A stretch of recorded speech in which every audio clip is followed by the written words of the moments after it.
They say legends never die, and it sure seems that way for the Xbox 360. I start off every new year for the last few years talking about this system and the fact that it's still around. It's now 2022, and you can still play an Xbox 360 online. You can still watch, different streaming services. YouTube, Disney Plus didn't make it over, but some of the older streaming services are still available on this thing. And it's remarkable because the system came out in 2005, and theoretically you could have a system with an Xenon board from 2005 like I do, and you could still play that online. Granted, you'd need a Wi-Fi adapter or an Ethernet cable, but the point is, this system has seemingly stood the test of time. And yes, the PlayStation 3 is still online as well. The system came out a year later. And I had a bit of a renaissance in 2021 where I went back and I played some of those older Call of Duty games and really just appreciated the fact that I could play them online for free. And they were Call of Duty games that I enjoyed. And there was about 1,000 people, maybe 500 depending on the title, still playing those actively. And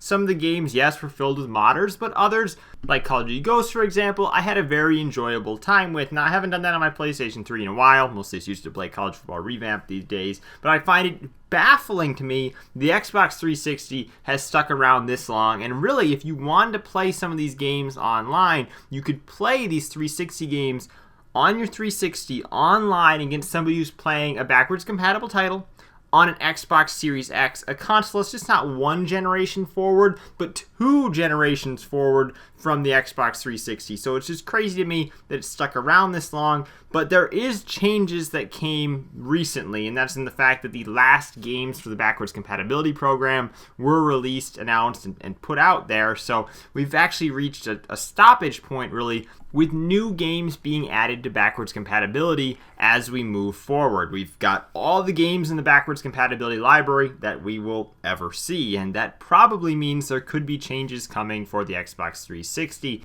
And the online components of all of these games are different. In a lot of ways, Call of Duty is peer-to-peer, so it's not totally reliant on there being an online server controlled by Activision. It's peer-to-peer, and that's why these games have stayed online for so long and persisted in a way that's oftentimes not very well moderated and filled with hackers, but regardless still exist in comparison to the way every Madden game that was 2 years old would be phased out. I mean, you couldn't even play Madden 08 online in like 2011. They'd already taken it off, so it's really no surprise that you can't play it today because they were taking them off so quickly after it was released anyhow. So the fact that a game like World at War that came out the same year, or Call of Duty 4, are still playable online is really cool, but it's just because the games are peer-to-peer in nature. But this all could change, obviously, if Xbox Live, shuts down, gets pulled, whatever. And you have to wonder, with no more backwards compatibility titles coming out, if this will happen sometime soon. And I personally am continuing to be a believer in the fact that the Xbox 360 will be online perpetually.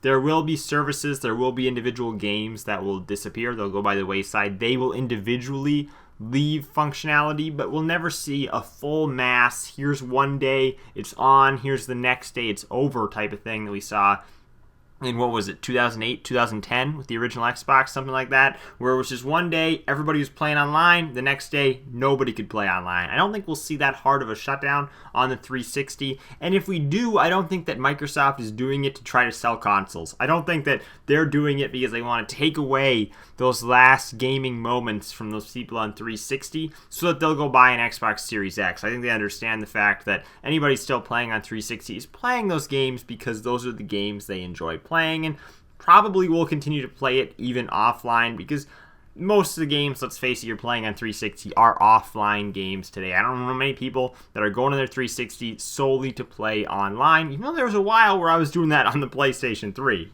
I also still hold by my beliefs that the PlayStation 3 and the Xbox 360 are two of the cheapest systems to collect for, and I expect that to continue for at least a couple more years. So if you want to get into collecting for a system, this is definitely the one to do it with. I don't see a point of ever collecting in the same way for the Xbox One because those games are really a very small portion of it, actually on the disc, and because of that, owning the physical disc, 10 years down the line doesn't really seem like it serves much of a purpose if those updates ever get pulled. We've seen PlayStation 3 games have their updates pulled, and that doesn't mean that the PlayStation 3 game is broken because their updates are no longer available to download. It just means that, it's not the final updated version, but if you pulled updates from PlayStation 4 games, many of them would become completely unplayable because they're 100% reliant on that update. And for that reason, the Xbox 360, the PlayStation 3, really the last two great consoles to collect for. Of course, you can throw the Wii in that bunch too, but you go even further, you take a look at the Wii U or the Switch.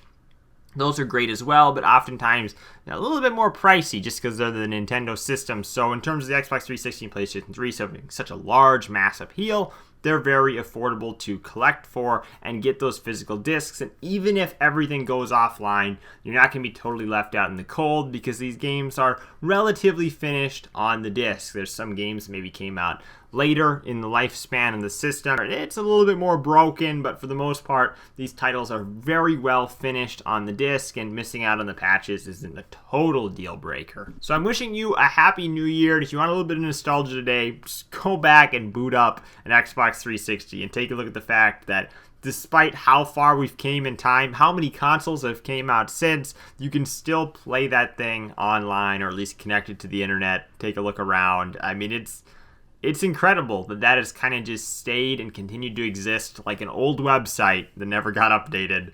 It's just still there. Thank you guys for watching. I'm Bailey, and I will see you in the next video.